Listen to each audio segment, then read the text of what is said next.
बिस्मिल्लाहिर्रहमानिर्रहीम। मैं हूं आमशरी आरिफ हमीद भट्टी और आप देख रहे हैं यूट्यूब चैनल। अगर पसंद आए तो सब्सक्राइब करें, हो सके तो। नाज़रीन, अहम तरीन खबरें पाकिस्तान की डेवलपमेंट रोज़ बरोज़ तब्दील होती जा रही है। आप जानते हैं कि APC के इजलास में साबिक़ वज़ीर आज़म नवाज शरीफ ने लंदन में बैठ के पाकिस्तान के इस्टेब्लिशमेंट पर जहर उगला और पहली मर्तबा किसी ने अहम अदारे के अफसरान का नाम लेकर उनको ललकारा। कल पेशावर में APDM का जलसा था। नाज़रीन, कल उस जलसे में अपोजिशन की तवक्कुआत के मुताबिक आवाम तो ना आ सकी, बहुत बड़ा जलसा करने में वो कामयाब नहीं हुए, लेकिन शायद उन्होंने अपोजिशन की जमातों ने अपना गुस्सा जो पब्लिक शायद नहीं आ सकी उतनी, पूरी PDM के लीडरों ने पाकिस्तान के अदारों पर निकाल दिया कि शायद कोई गैर मुल्की भी ऐसी गुफ्तगू अपने सलामती के अदारे यानी इस्टेब्लिशमेंट पर ना करे। नाज़रीन, मैं यकीनन किसी के लिए सफाई नहीं दे रहा। वो इस्टेब्लिशमेंट पाक फौज एक बहुत मजबूत ताकतवर अदारा है, वो अपने इसकी सफाई या इसका जवाब खुद देंगे। लेकिन एक छोटी सी खबर आपके साथ शेयर कर लूं। मुशावरत शुरू हो गई है कि अगर एक दो शख्सियात को गाली गलोच दी जाए, जहां लेकिन मुल्क की सलामती आए, अदारे का है, तो उसका भरपूर जवाब दिया जाएगा। ऐन मुमकिन है कि ये जो शुतर बेमुहार लीडरान जा रहे हैं, जिनकी जबान पर कंट्रोल नहीं, वो शख्सियात की बजाय मुल्क के अदारों को कमज़ोर करने लग पड़े हैं। उनके लिए हिकमत अमली बना ली गई है और उनको ऐसा जवाब दिया जाएगा कि लोग पाकिस्तान के अदारों को कमज़ोर करने की कोशिश ना करें। ताहम ये फैसला वही अदारे करेंगे जिन्होंने बारे में कल PDM के जलसे में कहा। नाज़रीन, कल PDM के जलसे में और तो और अख्तर मैंगल भी खूब गूंजे। क्या बात है भाई, हुकूमतों के हिस्से भी रहते हो, माल भी कमाते हो, मौजे भी करते हो, प्रोटोकॉल भी लेते हो, और यहां तक कहते हो कि खुदा ना खास्ता ये जो दहशतगर्दी है पाकिस्तान के अहम तरीन अदारे का नाम लेके उसके पीछे है। आपने सोच कैसे लिया? आपने ये कह कैसे दिया? क्या इस मुल्क में आईन और कानून नहीं रहा? तो आपको पूछने वाला, आपको पता है ज़रबे अज़ब रद्दुल फसाद में कितनी जानें कुर्बान की? 80,000 से ज्यादा शहादतें ली हैं इस मुल्क ने, जिसमें पाक फौज के जवान, पुलिस के जवान, आम शहरी शामिल हैं। भारत जैसे दरिंदा जिनको आप थोड़ा सा सपोर्ट करने की कोशिश करते हो, वहां भी उसने जितनी दहशतगर्दी इधर कराई है, वहां भी ये लैंग्वेज इस्तेमाल कोई नहीं कर सकता। हैरत है मुझे कि इनको पूछने वाला कोई नहीं रहा।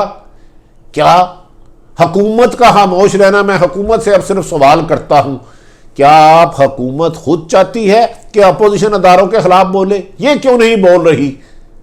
इन्होंने आइन की पासदारी का हलफ नहीं लिया प्राइम मिनिस्टर साहब ने और दीगर लोगों ने? क्या इनकी जिम्मेदारी नहीं कि यह अदारा इनका है? इनको जवाब नहीं दे रहे। या कुछ लोग ये कह रहे हैं कि हो सकता है कि इन दोनों का झगड़ा हो और ये बेनिफिशरी हो। खुदारा पाकिस्तान बन के सोचे, पाकिस्तानी बन के सोचे, और तो और महमूद हंगाचकद की तरफ आ जाते हैं। क्या पिद्दी और क्या पिद्दी का शोरबा, इंतहा हो गई है आपकी गुफ्तगू की। आपको अपनी जुबान पर कंट्रोल ही नहीं रहा। आप अपने सियासी नुक्ता नज़र पेश करें, मुखालफिन के खिलाफ इलेक्शन लड़ें, इख्तलाफ राय करें, उन्हें शिकस्तें दें या उनसे शिकस्त खाएं, जलसे जुलूस करें, यह आपका हक है। लेकिन आप कहते हैं कि जब तक पाकिस्तान की सियासत में अहम अदारों का नाम लेके मुदाखलत खत्म नहीं होती, हम खामोश नहीं रहेंगे। हम इनको घर भेज के छोड़ेंगे। किनको घर भेज के छोड़ोगे? सियासी मुखालफिन से करें, आपका हक है। लेकिन अगर सरहदों वाले LOC पे लड़ने वाले घरों में आ गए तो ना किसी की बाप सलामत रहेगा, ना बेटी, ना बहन, ना भाई, ना सरहदें में रहेगी।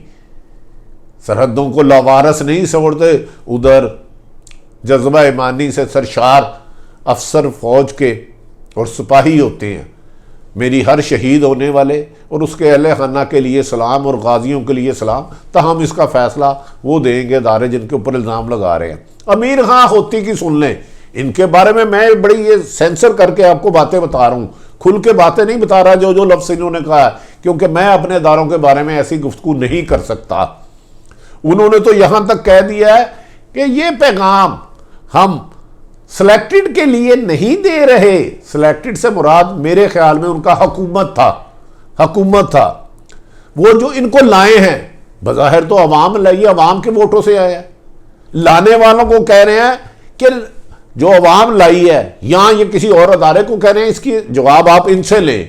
कह रहे हैं ना इनको पोलिंग स्टेशनों में देखना चाहते हैं और ना पोलिंग स्टेशनों के बाहर। मुझे बताएं जिस मुल्क में फौजें नहीं है उन मुल्क का अंजाम क्या हुआ, जहां की अदारे कमज़ोर थे उनका अंजाम क्या हुआ। ये हिस्ट्री एक दफ़ा नाजरीन ज़रूर देख लीजिएगा।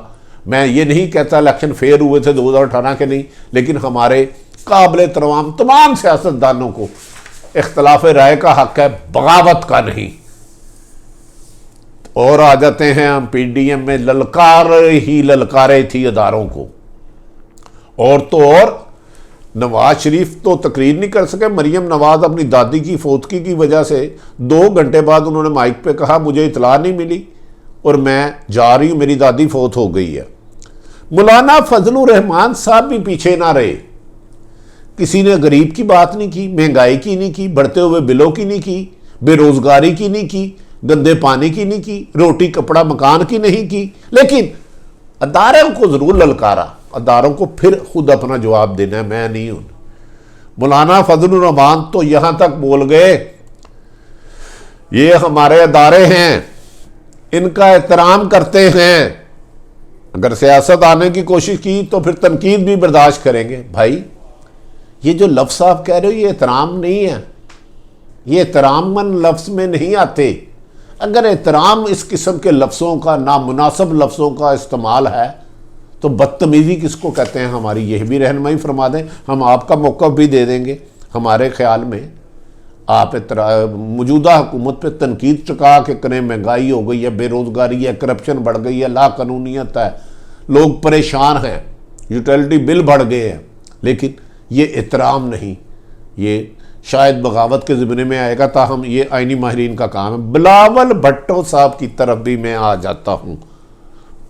फर्जंद आसफ अली जरदारी साहब, एक तरफ कराची में एक वाक़या आया, IG के ऊपर मुबैना इल्ज़ाम लगा तो उस पर उन्होंने एक अहम तरीन अदारे का शुक्रिया अदा किया। कल तो वो भी चुप रहे, वो भी बोल दिए, कहते कि वो APC के कातलों को इंसाफ मिला है, उनके कातलों को इंसाफ मिला है। आप अंदाज़ा करें पाकिस्तान का सूबा KPK, उसका सूबाई दारुल हुकूमत पेशावर, इसमें ये गुफ्तगू हो रही है जो कि ना काबिल यकीन है ना काबिल बर्दाश्त है। हमें समझ में नहीं आता कि इनको कौन सी गैर मुल्की ताकतों की पुष्टपनाही हासिल है। इस किस्म की लैंग्वेज जब आवाम इस नैरेटिव को ना ले, आवाम तो मुल्क की है ना, तो अदारे भी मुल्क के हैं। यकीनन किसी भी अदारे को, पुलिस हो, दीगर जमातें हो, FIA हो, इन्हें गैर जानिबदार रहना चाहिए। इन्हें किसी जमात के लिए, हुकूमत के लिए गलत इस्तेमाल नहीं करना चाहिए। लेकिन बदकिस्मती है कि बिलावल भट्टो ने भी इंतहा कर दी और कुछ ऐसे लफ्ज़ कहे। एक लीडर ने तो बांग्लादेश तक का जिक्र कर दिया और संगीन इल्ज़ामात लगाए जिन्हें मैं दोहरा नहीं सकता। मैं गलती से, अल्हम्दुलिल्लाह, फ़ख्र से एक मुसलमान और एक पाकिस्तानी हूँ। नाज़रीन, दूसरी एक और इसी से रिलेटेड एक गुफ्तगू करता चलूँ। मरियम नवाज़ की दादी शमीम अख्तर लंदन में इंतकाल कर गई। उनका कहना था कि 2 घंटे तक उन्हें किसी ने भी खबर नहीं दी कि उनकी दादी अम्मा इंतकाल कर गई हैं और वो तकरीरें सुन रही थी स्टेज पे। मुस्लिम लीग नून का खुद बहुत बड़ा एक्टिव सोशल मीडिया है, उनका अपना घर में भी मीडिया है। यकीनन किसी ना किसी तरीके से उनके मीडिया को किसी आदमी के घर फ़ोन करके, क्योंकि उधर मोबाइल सर्विस बंद थी, इतला पहुँचानी चाहिए थी, लेकिन इस मौके पर हुकूमत, जिनके पास सरकारी वसाइल थे, कम से कम उनकी दादी ज़ाहिर से इंतकाल फरमा गई थी शमीम अख्तर, उनकी इतला मरीम साहब को पहुँचा देनी चाहिए थी। तो हम इसकी मुकम्मल तहकीकात करनी चाहिए कि मरीम नवाज़ के मीडिया सेल ने या उनके पास लाहौर में जो मौजूद थे, जो टीवी पर देख रहे थे कि वो चले गई हैं, क्यों नहीं उन्हें जल्द पहुँचाने की कोशिश की। तहाँ मीडिया मरीम नवाज साहबा का मौक़िफ़ है कि उधर मोबाइल सर्विस मुकम्मल बंद थी। जलसे से निकलने के बाद तकरीबन 50 मिनट बाद जब सिग्नल आए तो उन्होंने अपने वालद से रब्ता किया और वालद ने उनको बताया कि ये मामलात हैं। नाज़रीन, अब आ जाते हैं, कोरोना अरूज पर है, लेकिन PDM के आज एक रहनुमा मोहतरम साबिक़ वज़ीर आज़म जो नैब से सजा याफ्ता है यूसुफ रज़ा गिलानी, उन्होंने कहा है हमने धरना देना ही देना है, हमने जलसे करने ही करने हैं, जलसे के बाद धरना भी देना है और लॉन्ग मार्च भी करना है। आसफ जरदारी की बेटी की मंगनी हो रही है, अल्लाह ताला उनको ऐसी हज़ारों खुशियाँ दे। बेटियाँ सबकी एक बराबर होती हैं, उनकी बड़ी बेटी हम उनको मुबारक देते हैं, उनकी मंगनी की जा रही है, लेकिन उस पर कार्ड पे लिखा गया है कि आप कोरोना टेस्ट करवा के आएँ। क्या PDM वाले जलसे के शुरका के लिए कोरोना टेस्ट कराने का, सैनिटाइज़र का, मास्क का इंतज़ाम करेंगे? क्योंकि ये भी कौम के बच्चे हैं जो इस जलसे जुलूसों में आएंगे। लेकिन दूसरी तरफ हुकूमत ने फैसला कर लिया है कि दंगा फसाद होगा, क्रैकडाउन होगा, गिरफ्तारियाँ होंगी, सीढ़ियाँ लगा के घरों में जाएंगे और गिरफ्तार करके हर शहर से दूसरे शहरों में पहुँचा देंगे। पंजाब हुकूमत ने यह फैसला किया है कि लाहौर और मुल्तान के जलसे में हर किस्म की रुकावटें खड़ी की जाएंगी, गिरफ्तारियों से लेकर जेलों में बंद करने तक। लेकिन आने वाला वक्त बताएगा कि PDM जलसा कर पाती है कि नहीं। जबकि इमरान खान साहब ने यह भी कहा है कि कोरोना फैलने की वजूहात असल ज़िम्मेदार PDM है, जबकि हुकूमत की ज़िम्मेदारी है कि अवाम की जानो माल की हिफाजत करे। उनके जानों पहले भी मुकम्मल लॉकडाउन हुआ था तो उस वक़्त तो कोई जलसे जुलूस नहीं थे। अल्लाह ताला पाकिस्तान के हर शख्स के लिए बेहतरी करे। नाज़रीन, अपने और अपने इर्द गिर्द रहने वालों का ख्याल रखें, किसी की तकलीफ़ का बायस ना बने। अगर आरिफ हमीद भट्टी यूट्यूब चैनल पसंद आए इसे सब्सक्राइब करें। अब पाकिस्तान जिंदाबाद।